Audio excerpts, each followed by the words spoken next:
Guys, we've got about 10 minutes left with you. I know you got to go. And then you want to stick around and answer some super chats? Let's do that. Okay, because I know the super chats are on fire. We have a super chat for Ruslan. Okay, so let's get Ruslan's final thoughts. Well, not final thoughts, but I know you got a point to make. I can do a quick super chat if you guys remember. Go ahead. Actually, you can go ahead. I'm going to find it. Okay, cool. So, you're not going to get any pushback from me about how insane abortion is, okay? I think we're you know, it's funny. It's like whenever I'm like this, people always ask me like, "Are you pro-abortion or anti-abortion?" I go, "I will just tell you the realities, like what the latent purpose of it is."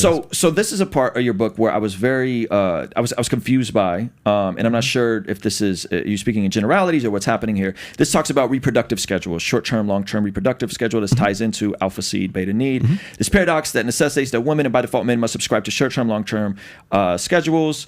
This convention of the psychosocial schema that accompanies is precisely why women will marry the nice guy, stable, loyal, preferably doctor, and will F the pool boy or the cute surfer she met on spring break. In our genetic males, male good genes implied good provider, right? And then you go on to say, for this dynamic and practicality of enjoying the best of both worlds, women find it necessary to cheat. And then you say, you double down on it again. So what are you saying here? Are you saying that women find it necessary to cheat? I understand the short-term, long-term mating strategies, but I'm, you know, if you can give me like a quick answer, are you saying women are going to cheat because this dual mating strategy? Okay, so don't take that as an imperative. Okay, are they going to? So what you're getting at is hypergamy a straitjacket? Okay, because you've said hypergamy is not a straitjacket. Guys come at me all the time and they say, why would I want to get into a relationship with a woman and put all this energy and all this equity and everything into a relationship if she's just going to go cheat with the guy who's the bigger and better with Andrew Tate? Right? It creates paranoia, right? Yeah, there's Tate again, begging your chick. And it does. And I have said this over again. This is sort of a black pill versus red pill thing because black pill tends to deal in extremes, okay, and binaries, okay. So why would I want to do anything? I'm going to get raked over the coals and divorce if I go and I get married. She's just going to cheat on me. Why would I put all this time and energy into her when I can just jerk off the porn and I'm okay? So what that comes back to is this: is like people want to say, so you're saying that women will always cheat? No, I'm not saying that because again, I got to keep going back prior to the sexual revolution because you have to get a comparison here. Prior to the sexual revolution, we had stigmas against women being single mothers. Okay, I think we still have some of those. A little, but like right now, single mothers are superheroes. They can go and electively become a single mother. 42% of births in the United States are born out of wedlock right now. 42%. And we hold women, and that's the if you break that down, get married. If you break that down ethnically, it gets even a little more squirrely. However, here's the thing: is so are they always going to cheat? Are they always meant to be promiscuous? Well, again, human beings are promiscuous, but we are by nature, but we are monogamous by choice. Because if we're not monogamous, it's to the detriment of the human species. Fair enough, but it sounds like you're saying that with this dual mating strategies, that women are naturally wired to get the seed of the alpha, settle down with the beta, right? That the alpha is that is the strategy that is used if they cannot find the best of both worlds in the same guy, which is very rare. Alpha fucks, beta bucks, right? But in your case, I would like to say in my case, I'm assuming whoever, you're both. You've raised children. I am now. You are now, but initially you weren't both, and you had to become both. I've been both, and I am both. You are both, right? So is that a bit of a false binary? Why men can become both? Correct? They can be. Okay. Yes. If they again, that's the thing. Can you teach alpha? Can you teach gay? Can you teach? So here's a quick thing, and I want to get your thoughts on this. So two different things. They've done some studies, and they found out that they smelt pheromones off a T-shirt. They did a T-shirt test, limited T-shirt test. This is in the late 90s, early. Yes, it's actually. And they found that women, when they're fertile, prefer more masculine men. This is the alpha seed. And when women were infertile, they preferred the beta T-shirt. Provided they're looking comfort and rapport. Sure. And the strong John line. Question one, and I do have to go, so I want to see. Can't we? If that's men and women are attracted to the alpha, and he's muscular and he has the strong jawline. So then is any beta that's muscular all of a sudden an alpha? No. Okay. Here you're making you're crossing streams here. I'm genuinely asking. So guys can be like muscular and very, very alpha and still have a very beta mindset. Sure. Is what I'm saying. So you can have a guy who is like. But the study proved that they prefer muscular men, nothing else. When they're in the proliferative phase of their ovulatory cycle. So now let me bounce this off of you. Birth control, hormonal birth control. What percentage of women are on hormonal birth control? A lot. A lot. Does that skew the thing? Doesn't that skew the numbers to say that that isn't the idea, because you guys know what birth control does. Birth control tricks the woman's body into thinking she's always pregnant, right. And therefore she's never fertile. So then women who prefer alpha men will always want feminized guys. Will always, according to that, the ideal mating strategy will be for the beta. And I'm sorry if this is going over people's heads. You're saying because they're not fertile. The pill, they're not fertile. And let me tell you, me and my wife, based on the smell test, we don't do the pill. Because she was no fun to be around when she was on the pill. Because it was as if she was pregnant all the time, right? And so, like, how does that counter to that women who are mostly on birth control are going to desire alpha seed for their short-term strategy when the beta needs? So, gentlemen, if you're listening and you're dating a girl or married to a girl who's taking birth control, you might want to listen to Rollo's answer. Right, and you are correct about that. By the way, hormonal birth control for women has been more catastrophic to humanity than the atom bomb. Okay. Yeah, I'm not a fan. Yes. Go ahead. And I'll tell you. It's a hyperbolic statement. Okay. But I want to hear your thoughts on that point because I got to leave. I mentioned that in the fourth book. Is it has had a more significant impact on humanity and reproduction and the reason why we're even talking about reproductive rights and abortionists and everything is you can trace it all the way back to 1965, which is where hormonal birth control was created. Now, more to your point, yes, I've dealt with this question quite a bit. If you read the studies of, like, say, Marty Hazelton, Gangstad, I'm trying to think of the other people who've covered this.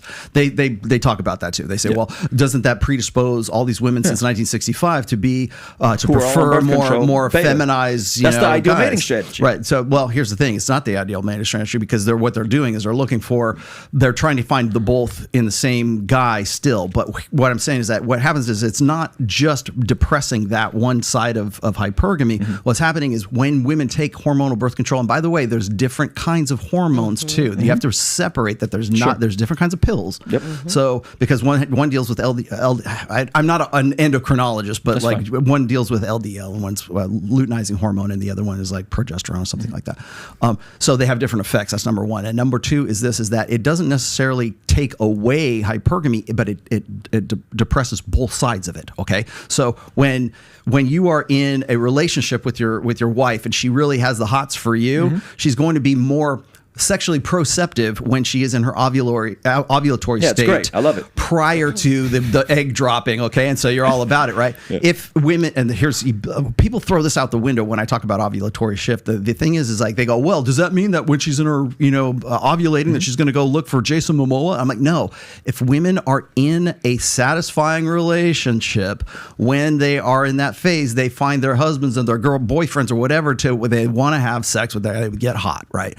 When women go into the luteal phase, which is after right before menstruation, that's when women start looking for more feminized aspect. They're looking for comfort. It's what I believe Marty Hazelton said. This is that it's like the nesting phase of because your body thinks that it is pregnant, and so therefore that's why you get PMS, because women get bitchy and they want to push away those guys so they can get back with Jason Momoa when the cycle comes back around again. So what happens is the pill doesn't necessarily take away the alpha fuck side of things. It depresses both of those sides when they both come down. So with that, then it sounds like you're advocating for men being both, right? Be an alpha and a provider protector. I would say that would be the ideal, and it would be the ideal also because when we get into having children, women also are very vulnerable when they're pregnant. Well, women always say this. They want the full package. They want the full package. So again, going back to prescriptions, my prescription is always going to be become the provider, the protector, and the priest of your home.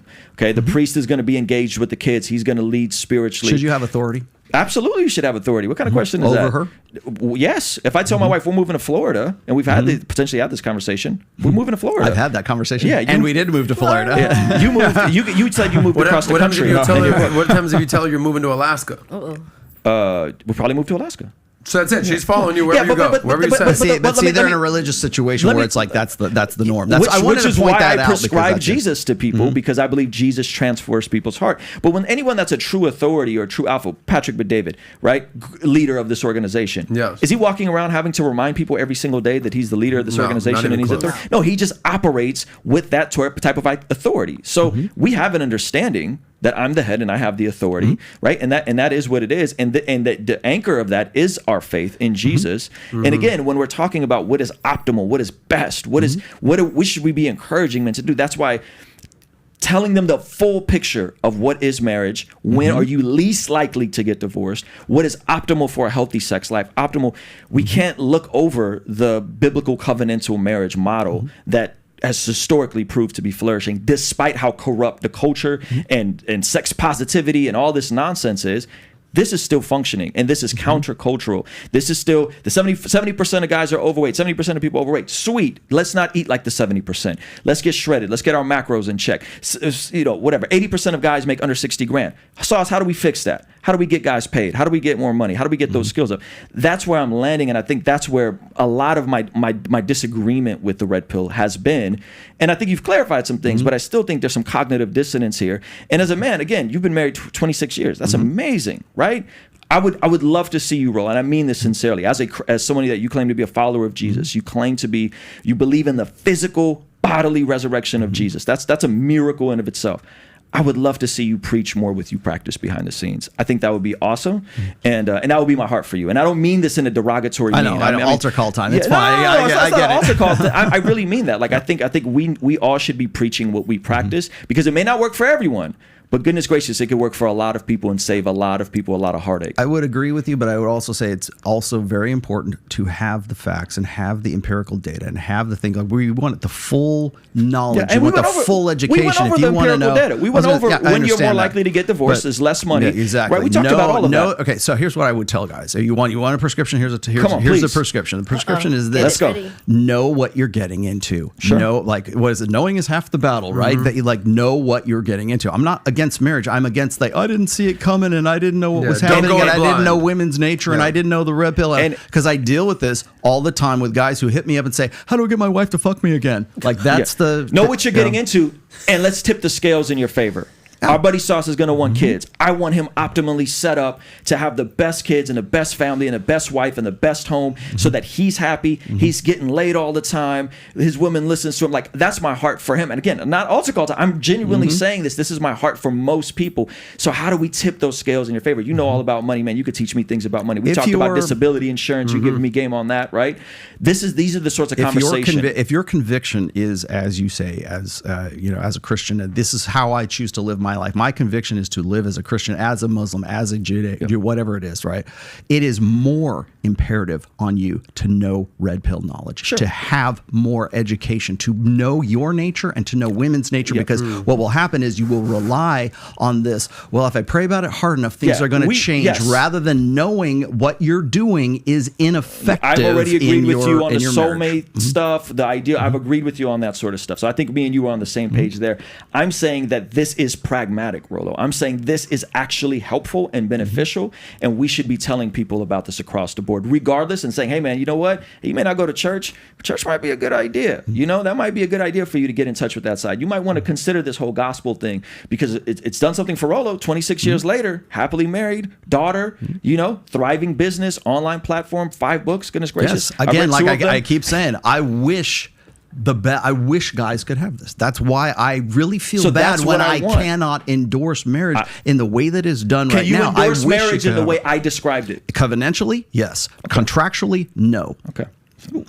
Halfway, we met halfway. Yeah, we meet halfway. It's basically the same conversation I had with Dr. Everett Piper a while ago. I read that about you. It's basically the same conversation. Rollo, did you feel like I respected you and honored you? Oh, absolutely. Thank you for reading my books. I very much appreciate it. And it sounds like we agree on much more. Well, you didn't come in here from a position of ignorance, and I thank you for that. It seems like we agreed on a lot. Oh, yeah. Covenantal marriage, Jesus Christ as Lord and Savior. I think that at the end of the book, I say this. The reason, the way that I come to believing in God is because it makes sense. Absolutely. It's not because I'm like, oh, I'm just going to, I learned this from somewhere else. It's because the concept, the idea of God, to me anyways, makes sense.